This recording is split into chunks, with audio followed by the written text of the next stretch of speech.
ادب کی دنیا کے دوستوں، ہمارے YouTube channel learn online with Faizan Khan میں آپ سبھی کا خیر مقدم ہے۔ ہمارے آج کے مہمان خصوصی اور اسپیکر ہیں محترم جناب رضوان فاروقی صاحب۔ ادبی دنیا کے جو دو نایاب موتی ان کی وراثت ہیں، ان کے نام ہیں لکھنؤ کچھ ماضی کچھ حال اور تانا بانا فکروں کا۔ دوستو، آپ پروگرام سے جڑے ہوئے کسی بھی سوال کو ہم سے شیئر کر سکتے ہیں، اور آپ سے گزارش ہے کہ ہمارے اس پروگرام کو چینل کو لائک شیئر اور سبسکرائب کرنا نہ بھولیں، ساتھ ہی بیل آئیکن ضرور دبائیں تاکہ اپلوڈ ہونے والی ہر ویڈیو آپ تک فوراً پہنچے۔ بے حد شکریہ۔ یہ سب لوگ ملتفت رہتے ہیں کہ صدر داد دے تو معاملہ بنے۔ صدر ہمارا جو ہے بہت بھاری بھرکم داد ہے ان کی۔ مولانا قمر بھی اچھی جگہ بیٹھ کے خراب ہوئے، ورنہ داد بات ٹھیک دیتے ہیں۔ اس میں آپ ہی کا حصہ ہے۔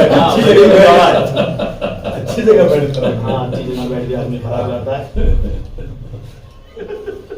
ماں باپ کی عظمت کیا ہے یہ، ماں باپ کی عظمت کیا ہے یہ، قرآن نے سکھایا ہے ہم کو۔ ماں باپ کی عظمت کیا ہے یہ، قرآن نے سکھایا ہے ہم کو۔ کیا ان کی فضیلت ہے اس کو آقا نے بتایا ہے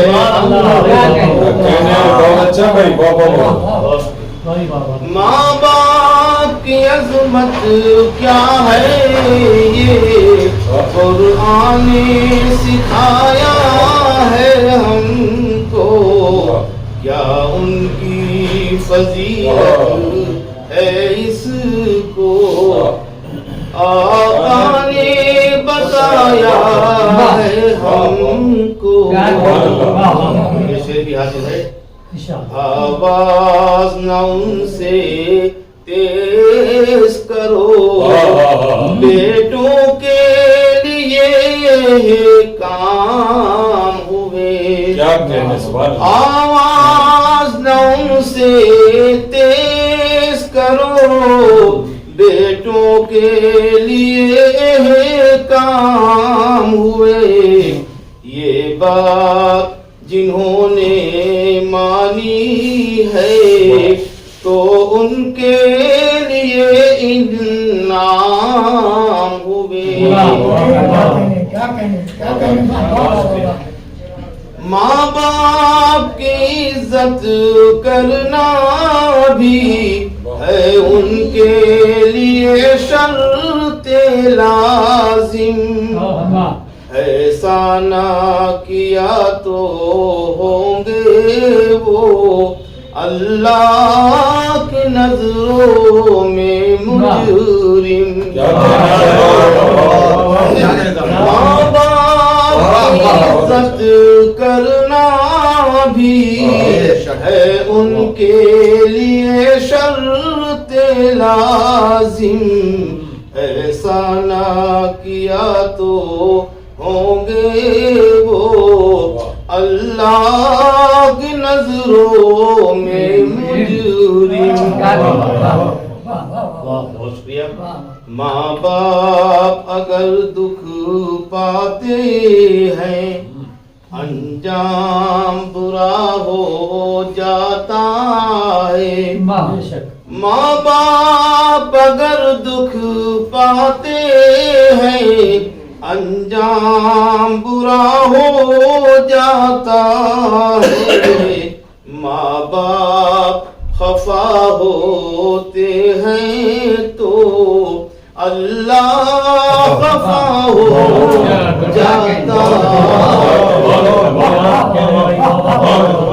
ماں باپ اگر دکھ پاتے ہیں، انجام برا ہو جاتا ہے۔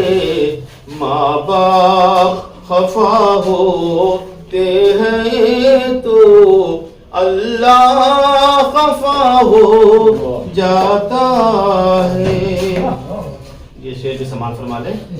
ماں باپ نہیں ہو جس کے ماں باپ نہیں ہوتے، جس کے وہ شخص ادھورا ہوتا ہے، ایک بھیڑ میں ہوتا ہے لیکن پھر بھی وہ تنہا۔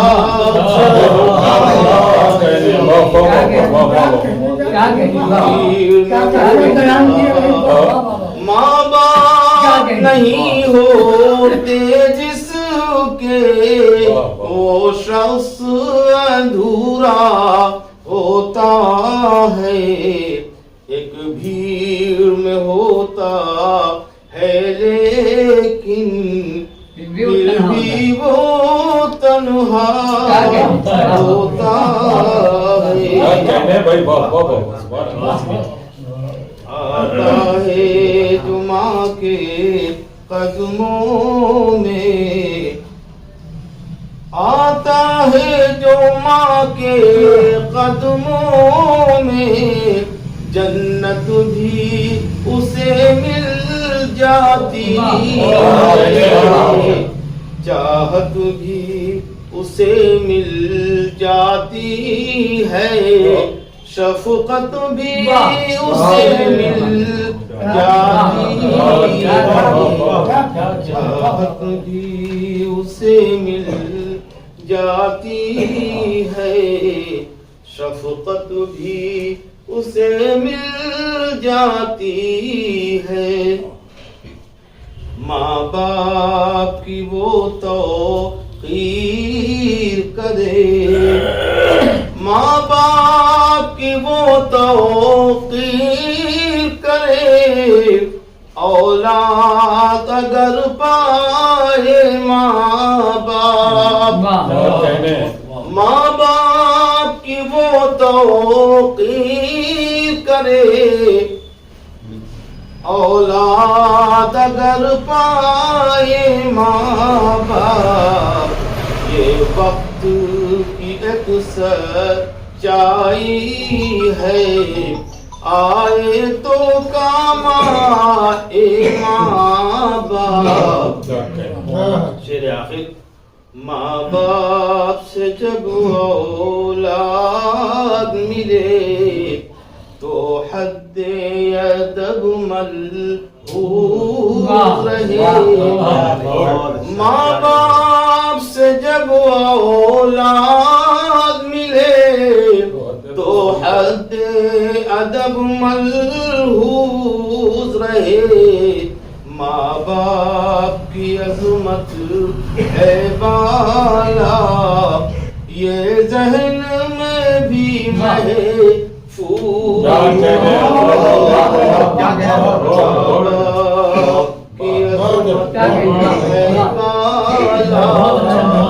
یہ ذہن میں بھی محفوظ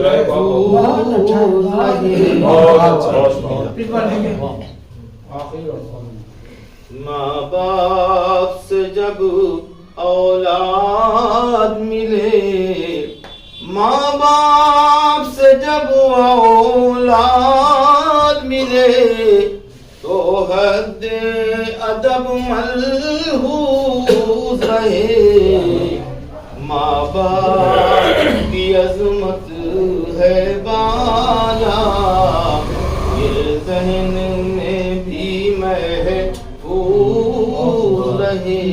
بہت شکریہ۔ اب میں دعوت دیتا ہوں جناب بشارت لکھنوی صاحب کو، بہت اچھے شاعر ہیں، بڑی خوبیوں سے بات کے مالک ہیں، وہ تشریف لائے۔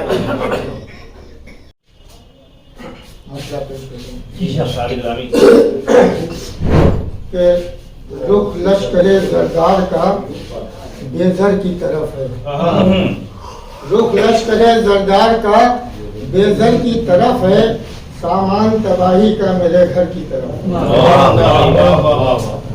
رخ لشکر زردار کا بیزر کی طرف ہے، سامان تباہی کا میرے گھر کی طرف ہے، تو نیزے کی یعنی پھول سے پیکر کی طرف ہے، نیزے کی یعنی پھول سے پیکر کی طرف ہے، شاہی کی بھی پرواز کبوتر کی طرف ہے۔